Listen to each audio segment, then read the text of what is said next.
Hi there, it's Amy from Cakes with Faces, and today is all about kawaii things to do in Tokyo. I'm joined by Tofu Cute, who are going to be sharing their recommendations.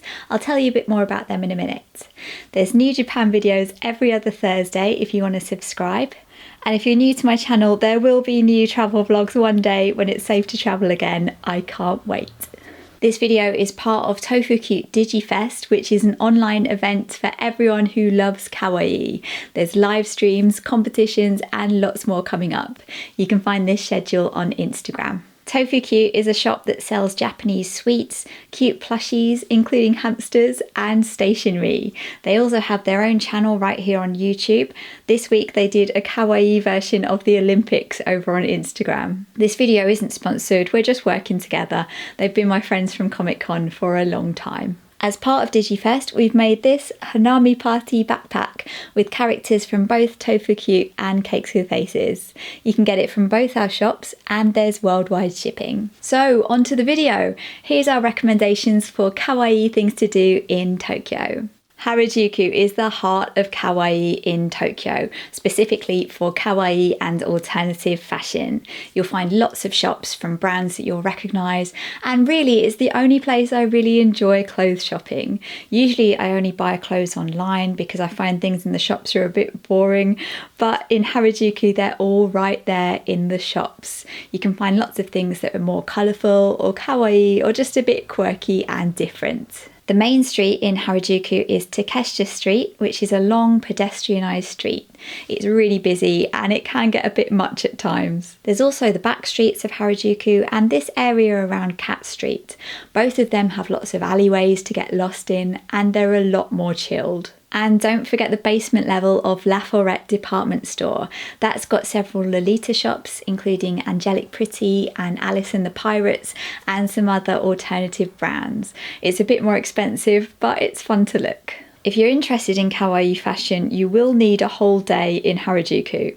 If you just want to go and see what it's like, half a day or a couple of hours will be enough. But if you want to go shopping, you'll need the whole day. And you'll probably want to go back before you go home. Go on a weekday if you can, because it gets really busy at the weekends. Hello, I'm Devon, and my favourite kawaii thing to do or place to go in Tokyo is definitely the Pokemon centres. Now, there is so much I could say. I'm going to try and keep this brief, but I'll quickly go over. There are 5 Pokemon centres in Tokyo alone, I believe. You've got the Shibuya Pokemon Centre, which is very fashionable and cool and futuristic. Then there's the Tokyo Skytree Town Pokemon Centre, which has Rayquaza bursting through the ceiling.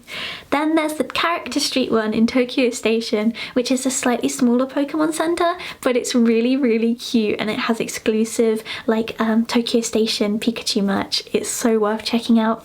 And then in Nihonbashi Takashimaya, there is the Pokemon Center Tokyo DX and Pokemon Cafe. This Pokemon Center is amazing, but what makes this location particularly kawaii is definitely the cafe. You have to book in advance, but it is so worth it because you will find some of the most kawaii food and drinks that you've ever seen. And Pikachu even comes out to meet you and you can take pictures, and Eevee's there too. It's just too cute and I love it. And then we also have in Ikebukuro Sunshine City the Pokemon Center Mega Tokyo and Pikachu Sweets by Pokemon Cafe. So the Pikachu Sweets by Pokemon Cafe is like I believe a takeout counter where you can get desserts like cupcakes and really cute drinks that are all Pikachu and Pokemon themed, of course. They are so cute and all of the graphics on the walls and everything just make for the best photo opportunities. It is such a kawaii place to go. And the Pokemon Center itself in Sunshine City is incredible. I think it's one of the biggest ones in all of Japan and it's just got everything you could ever want. What makes the Pokemon Centers so kawaii is just the sheer amount of really cute things you can find there.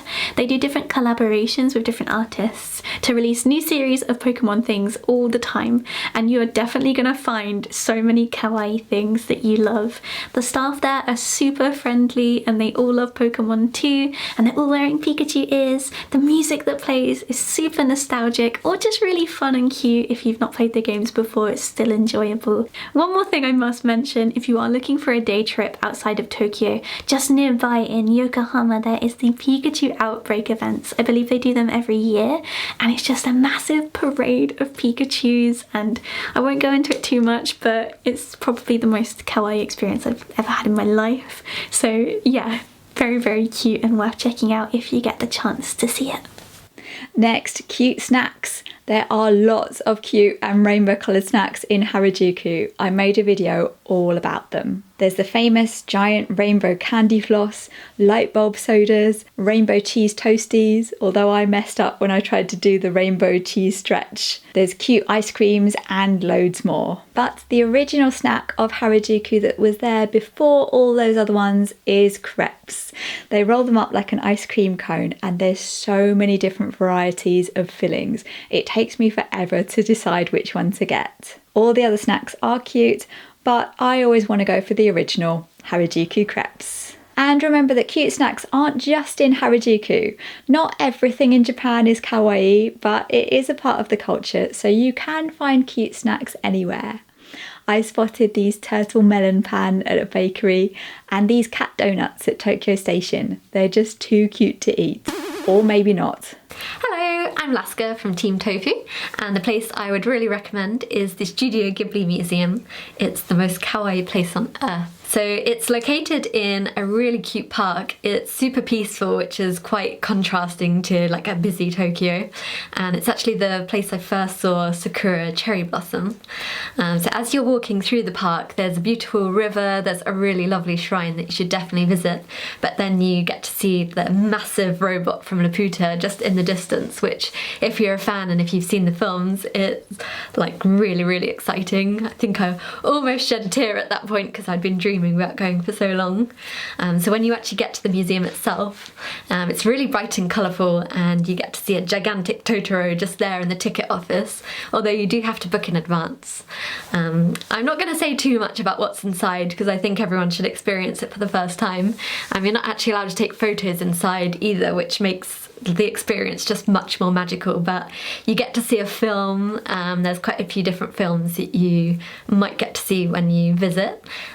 There's just rooms with like illustrations that the Ghibli team have like drawn themselves, which is incredible. And there's a humongous cat bus, which is really exciting. I just wanted to run and just jump into the cat bus, but it's just for the children, which is so cute to see them playing. I even heard some children singing the Totoro theme like while they were playing on the cat bus, which again just reduced me to tears. And the gift shop is incredible. I've never seen anything like it. I did buy a lot when I was there. And when you go outside, there's also a super cute themed cafe. We actually had a Ghibli beer, which was really nice, and I had some deep fried red bean donuts, which I highly recommend. They're super tasty. I think we spent probably about 2 hours there, and it was just the most magical experience ever. Next, theme cafes are a special thing in Japan where you can indulge your obsession with a character, a game, an anime, or a particular theme. Some of them are permanent cafes like the Pokemon Cafe or the Sanrio cafes. The Pom Pom Purin one is particularly cute. There's a whole list of them in my book. In particular, with the Alice in Wonderland cafe, I was so impressed with the detail of the theming. The waitresses were dressed like Alice's, the food was really cute, even the menu was cute, the whole thing was just magical. Remember that theme cafes will be more expensive than other places to eat just because you're paying for the whole experience. Usually the food isn't quite as good as at other places, but it will be super cute, especially the desserts. Also, look out for pop-up theme cafes that are open for a limited time. Often they coincide with the release of a game or an anime, or sometimes they're just because. Pop-up cafes don't usually have as much theming as the permanent cafes. Like at the Persona cafe I went to, they just put up banners around the walls, but it was still fun, even though the game hadn't been released in the UK yet, so we didn't know who any of the characters were. There's a video about that one on my channel. You can often buy special merch at a theme cafe because Japan is all about the merch. Sometimes you get a special coaster or a badge with every drink or meal that you order. So how do you find out about pop-up theme cafes? I find that if you follow a lot of Japan accounts on Twitter, you tend to hear about them. Places like Time Out Tokyo or Moshi Moshi Nippon. Also, dangonews.com is a really good blog all about theme cafes. Remember, you might need to book a table because they can be popular. I learnt that when I tried to go to the Hantaro cafe and it was fully booked, so I couldn't go, and I am still upset about that. And there's lots of other cute cafes that are less well known that might not have a particular theme or a gimmick. Tell me in the comments if you have any recommendations. Hi, I'm Kiri, I'm from Team Tofu, and my recommendation would be Tokyo Central Station. The Marunouchi area in Tokyo Station has a really great place called Character Street, and I really recommend there if you love kawaii characters and you want to go to lots of different places and see lots of different characters. This is the place for you. So if you love like Pikachu or like Capybara-san, Hello Kitty, Lakuma, there's like so many characters there. There's even like the Jump Store, there's NHK Character World, so there's stuff that's even, if you're not particularly into like really girly characters, there's other characters there as well. There's even like a Shinkansen shop, which is really cool. The Ghibli shop is there, so if you don't get a chance to go to the Ghibli Museum, you can always pop over to that and see that. It's so beautiful. Every store is decorated in the style of the character, so it's very unique. It's not just like a big blank shopping centre, and they decorate it seasonally as well, so that's really cute. They also have exclusive items that are only available at Tokyo Station. They also carry lines that are rare and hard to find, so some of them aren't exactly exclusive, but you will only find them in a few shops around Japan, Tokyo Station being one of them. And for example, this is a little guy that I picked up there a few years ago, Rilakuma in a Yamanote line train station uniform, which I just thought was the perfect souvenir from Tokyo Station. There was a Tokyo Station Pikachu, so cute. So it's just so great. You can explore there for hours and hours. There's even like a food stand, like there's Calbee shop, Kit Kat, so there's just so much to do there. It's a really great place if you love Japanese characters and kawaii things and you just want to mooch around and shop to your heart's content. Next, Purikura is always fun. It's the photo booths where you can take your picture. Sometimes it gives you poses to copy. Then you go to a screen and you can add stickers and draw on them, and then it prints out your photos so you can take them home.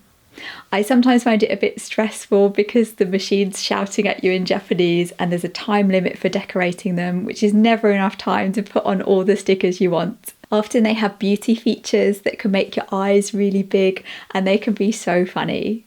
You can find Purikura machines in arcades. Not all of them have them, but if they do, you'll find them upstairs.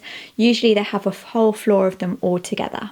Hi, I'm Zani from Team Tofu, and my favourite kawaii place to visit in Tokyo is Sanrio Puroland, which is just an absolute wonderland. If you even vaguely like Sanrio characters, you should go. And if you love Sanrio characters like I do, you will pretty much pass out upon entering the park. I prefer it to Disneyland. It's not got like the massive rides and, you know, everything like that, but it's heart, you know, and just so much cuteness everywhere. It is better than Disneyland. For a start, there's this Lady Kitty's house, which is like Hello Kitty's stately manor, and you can go around and take photos in all of her rooms. She's got a traditional Japanese room where you can sort of sit on the floor. She's got like a pink Cinderella carriage that you can sit in, and then at the end you may even get to meet Lady Kitty herself. There's Gudetama Land, where you have lots of different interactive displays. Again, photo spots, you can go in and sit next to Gudetama or be a Gudetama yourself. There's the My Road Drive. So that's My Melody Road Drive, and that's a car ride featuring My Melody and Kurumi. So you sit in the Melody car and you get to see all the sights. There's also a boat ride which has mixed Sanrio characters. There's a Little Twin Stars area, which was the only bit of the park that I didn't get to go to because I was too busy shopping. There are so many amazing shops within the park, and also restaurants, there's multiple themed cafes with all different sections depending on which character you like best. Oh, there's a Gudetama stage show as well, so if you love Gudetama, that's really quite strange, but in a good way. And then I know I'm missing something. The parade, which is around the big tree in the centre of the park. And you can get these light sticks which synchronise in with the songs, and all the characters come around on their floats and they come and say hi and they give you high fives. Another really cute thing is, so there is a schedule, but if you don't look at the schedule, it'll just be a surprise. So as you're walking around the park, you will actually just bump into the characters every now and then. So you might just turn a corner and suddenly My Melody will be there stood in front of you. I mean, there's so many amazing parts of the experience, but definitely one of the most exciting was the shopping, because everywhere there's little gift shops, and then there's also a couple of really big ones as well, and some of them are themed. You know, like as you come out of the Melody area, there's like a whole Melody shop, there's a Twin Star shop, and the big one is just vast, and it just has so many kawaii products. Every Sanrio character you can think of, every type of item you can think of, to just, you know, kawaii your whole life. And I came out with a lot of bags. I think that was quite a high percentage of my Japan trip budget was spent in those gift shops, but no regrets whatsoever. And one of the great things that you can buy in there that you actually can't buy in any other Sanrio stores, even in Japan, are the character headbands. First of all, we have Pom Pom Purin, and then my girl, it's My Melody. And this one is Little Twin Stars, Kikyo and Lala. And finally, Gudetama, the lazy egg. So tell me in the comments what kawaii things you've done in Tokyo and if you have any recommendations. Thank you to Tofu Cute for joining me in this video. Go check out their channel as well. And I'll see you not next week, but the week after on Thursday. Bye bye.